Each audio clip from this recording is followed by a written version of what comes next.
Good morning, everybody. Welcome to day 2 of the Navigating Neurodivergence Challenge. Welcome back. It was so great to see the engagement on the challenge yesterday with the tasks on the page and also some of the feedback that I had. One of the parents who was engaging in the tasks and commenting on other people's posts and responses to the task said that, she found it quite emotional to be in this position of being able to support other people and share experiences of the labelling and language task that we were discussing yesterday. So it was absolutely amazing to see it really resonating with people in that way and seeing so much engagement. And another parent contacted me who said that she'd actually shown her daughter part of the video from yesterday, and that her daughter had sort of beamed with pride to be autistic as a result of what she'd heard on the video. And that is what all of this is about. So it was great to have such a positive response yesterday. Thank you so much for that. And thank you for being here again for day 2. I'm seeing some of the familiar faces already, which is really brilliant to see. So thank you for being here. It is the same drill as yesterday. So we are going to wait a few minutes just for people to find the notification to show that we are live. So whilst we're waiting for people to do that, I can see more people coming in, brilliant. Whilst we're waiting for people to find the notification to say that we are live, just give us a hello in the comments. Let us know where you're joining from. See if our reach has grown even further than yesterday. And whilst you're all doing that and people are joining in the group, I'll tell you a little bit about my day again, because I think some of you enjoyed hearing about my husband taking the children off to Pevensey Bay to watch the sunrise yesterday. Well, I've got a really quiet house again, which is unheard of, but it's actually my father-in-law's birthday today. He only lives 15 minutes down the road. So my husband has taken the children out to go and wish him a very happy birthday. So happy birthday, Pete. We'll be looking forward to celebrating with you at the weekend. But it does mean that I've got a quiet house again, which is brilliant. Now, we will get started in a moment because I can see the group filling up quite quickly, which is really lovely to see. Just to make clear, for anyone who wasn't aware from the welcome party, one of the things that I explained at the welcome party is about the prizes that I have got available at the end of the challenge tomorrow. And some of these prizes are going to be handed out randomly to people who are on the masterclass. And the masterclass is going to be done by video link so that I can share slides. And it's going to be a much deeper dive at the masterclass. So some will be given out randomly, but others will be given out to kind of recognise the support and commitment to the challenge that's been made throughout the week. So for anyone who uploads a response to the task each day, you'll automatically be in with a chance of getting some of those prizes. So that's the first thing. But the other thing about prizes is that I'm really conscious of the fact that this week we're only exploring one narrow sliver of what it's like to support a neurodivergent child. And we're just focusing on this issue of supporting a confident neurodivergent identity. But in the coaching work that I do with children and teens and the work that I do with parents, we explore a whole range of strategies around routines, executive function, emotional regulation. And because we can't dive into all of those topics this week, by giving away some of my specialist training modules as prizes, you're actually getting access to some of that expertise as well. So that's just a little note on prizes for anyone who wasn't around for the welcome party on Monday. So I think it's approaching 10:05 again. So we will get started on what we're going to talk about today. And the work we're going to do today will be building on yesterday's work around better understanding labels and language associated with neurodivergence, but by exploring emotional safety. So this part of this sort of foundation journey is really going to help better support emotional regulation by creating an environment that supports emotional regulation. So we will move on with that now, because I can see we've lots more people in the group. Okay, so we're going to approach this from the perspective of understanding validation and resilience.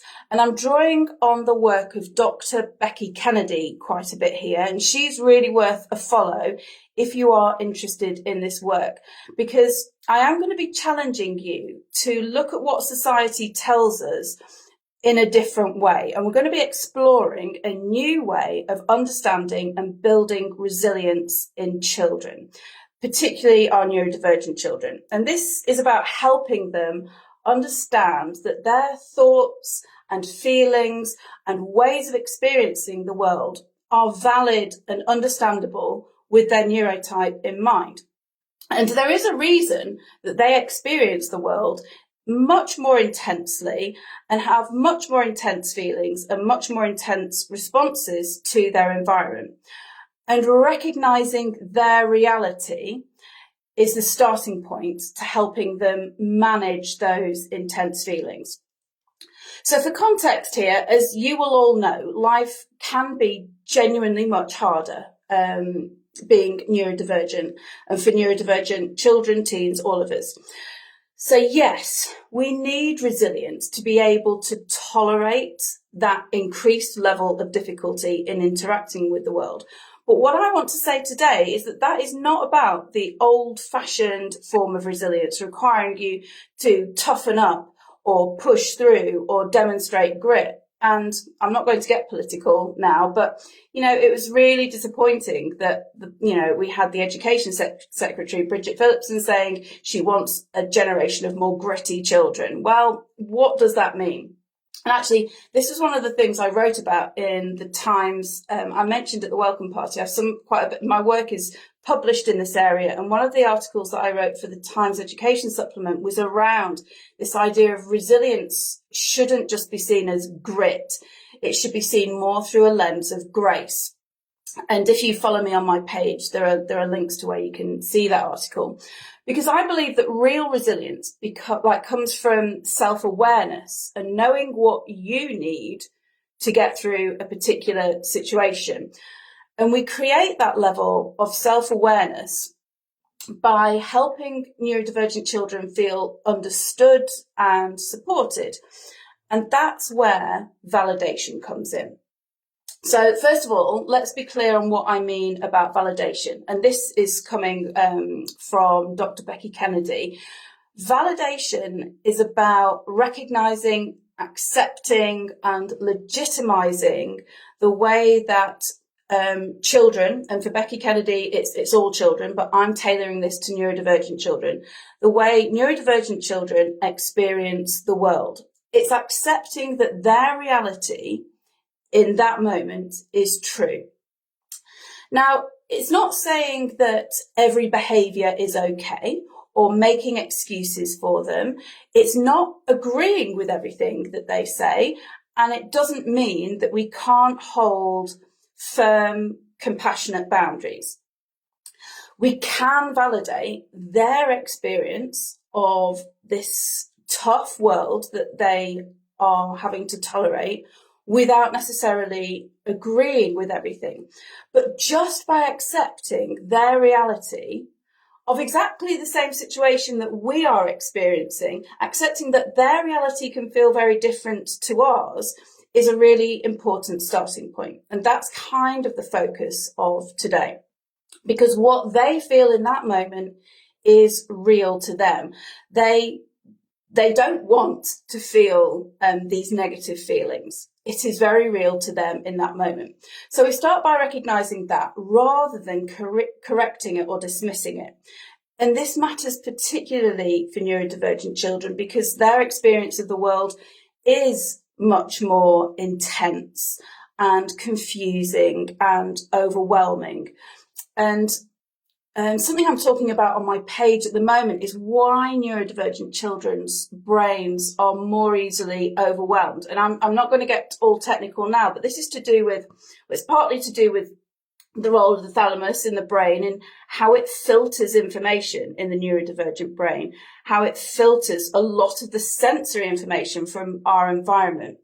And for neurotypical people, the neurotypical brain is able to filter out a whole load of unnecessary information, background noise, and that kind of thing. The neurodivergent brain isn't so efficient at filtering that information. And I think it was yesterday or the day before, in my post, I explained that this is a bit like an email spam filter. The neurotypical brain is able to filter out all the spam so you can just focus on the emails that you need, whereas the neurodivergent brain doesn't filter as much, so it is having to constantly process all of that information in the prefrontal cortex, the thinking part of the brain, which is responsible for executive function. And that's part of the reason neurodivergent brains are so much more easily overwhelmed, because they are processing so much more information. It's part of it, it's not the whole story. And also why they struggle more with executive function and overwhelming emotions, because their brain is constantly overloaded. And I do talk more about this sort of filtering system in other of my courses that explain how each of the neurotypes work. But for now, what I want you to understand is that if we want them to process difficult feelings along with everything else that's going on without getting overwhelmed, we have to validate those feelings and help them build a tolerance to those feelings, which are genuinely more intense for them. And resilience is really just that. It's about being able to tolerate and sit through discomfort and know that it will pass. And if difficult feelings are just brushed away or corrected, children won't build that tolerance. And they learn to associate those negative feelings with shame because they're told they're wrong for feeling that way. So they associate it with shame or fear, and they suppress those feelings if we don't allow them to process them and acknowledge them. So they're just making sense of what their feelings are so that it becomes something that they can handle. And Dr. Dan Siegel talks about this, about being name it to shame it, which you've probably heard about. He refers to naming feelings so that we can tame them and take the power out of them. If we acknowledge the existence of feelings by naming them, then it can reduce the power that they hold over them. But what we tend to do as parents, quite understandably, when we are confronted with our children's negative feelings, like saying they're stupid, they don't have any friends, we want to jump in and correct them or challenge them and say, oh, no, that's not true. You know, they might say, oh, I'm stupid, I'm useless, I don't have any friends. And we would say instinctively, that's not true. Why do you say that? And that's totally understandable. But when we shut down those feelings in that moment, it can make them feel misunderstood and pressurized to justify why they're feeling when there aren't necessarily justifiable reasons, because they are not reasoning at that point. Their emotional part of the brain has taken over. So instead of correcting, we validate first. And that might simply be, oh, okay, that sounds really frustrating or upsetting. We're not agreeing with the negative feeling that they are having about themselves. We're just showing them that we recognise how they feel in that moment. And that supportive kind of recognition allows them to offload. And I think that's the most important thing about validation. By finding a way to validate what they're feeling in that moment, you're giving them opportunity to offload rather than shutting down and suppressing.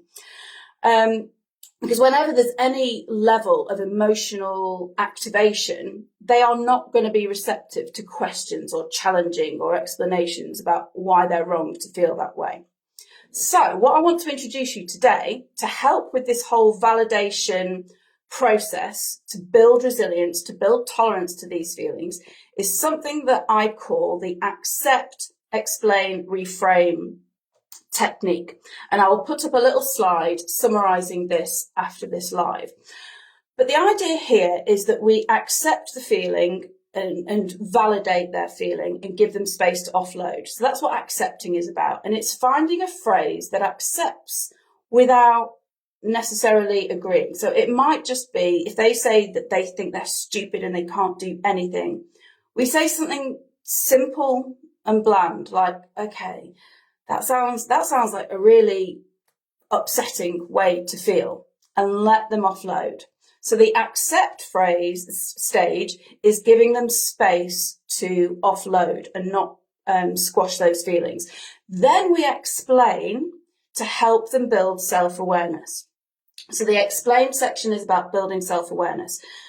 So once they have offloaded, you might then say to them, it is true that some things are genuinely more difficult for the neurodivergent brain, and it can be completely exhausting and it can feel really unfair. But there are ways that we can figure it out together if we pause and reflect on what we need. So you're explaining why it is that they are finding something more difficult. You are building their self-awareness through an explanation.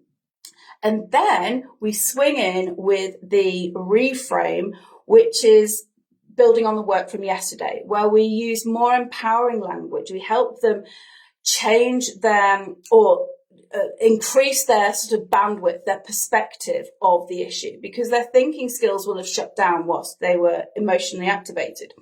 So the reframe is then introducing this more positive language. So you might say something like, and remember, your brain is incredibly creative and thoughtful. You're great at spotting patterns. Perhaps we can use those skills to help find a way forward.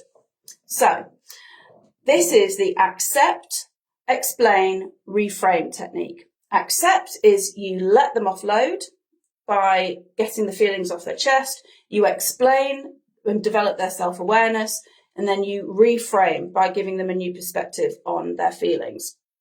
So we're not sweeping those feelings away. We are not suppressing them. We are accepting their reality in that moment and showing that there is a way forward. There is a way to process it and tolerate it, which is what building resilience is really all about.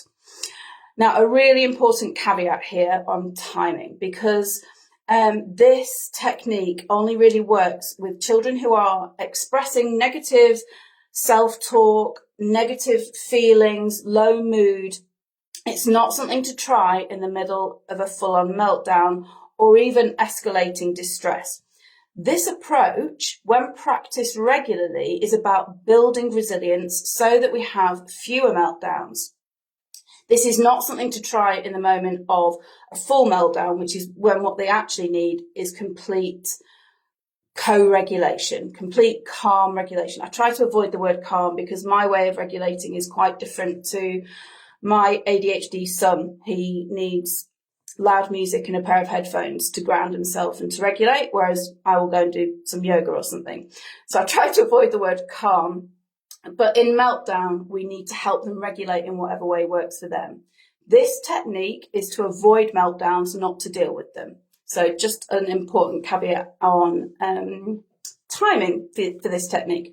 So your challenge for today is to try the accept, explain, reframe technique. And I will put some notes up on the page just to help you visualize with some examples of how you might use that. But then you need to craft that language into responses that could work for you. So reframe some responses that your child might have to negative feelings. So think about some challenging emotions that your child tends to come to you with and find a way of responding using this accept, explain, reframe technique that feels natural to you. So it might be that they often come to you saying that no one likes them. And instead of correcting, we're going to try this accept, explain, reframe technique. Now, I will make sure that there is a thread, a day 2 thread for you to ask me any questions, to clarify anything on the talk today. You can upload your responses and how you think you might try the accept, explain, reframe technique. have a look at what other people are commenting on, their contributions. It might help you refine the way you try and use this technique. It does take a bit of time because we are trying to rewire our own brain away from naturally wanting to contradict their negative feelings, because we don't want them to have negative feelings, and it's easier for us just to dismiss them. But actually, we're going to help them tolerate them with this technique. So have a think about it. Have a play with trying to articulate how you might make that work for you. And I will really look forward to seeing your responses on the page. I will be there replying and letting you know what I think throughout the day. Thank you so much for being here. I will look forward to being on the page with you and seeing you for our last talk and our last challenge tomorrow. Thanks very much, everyone. See you soon. Bye.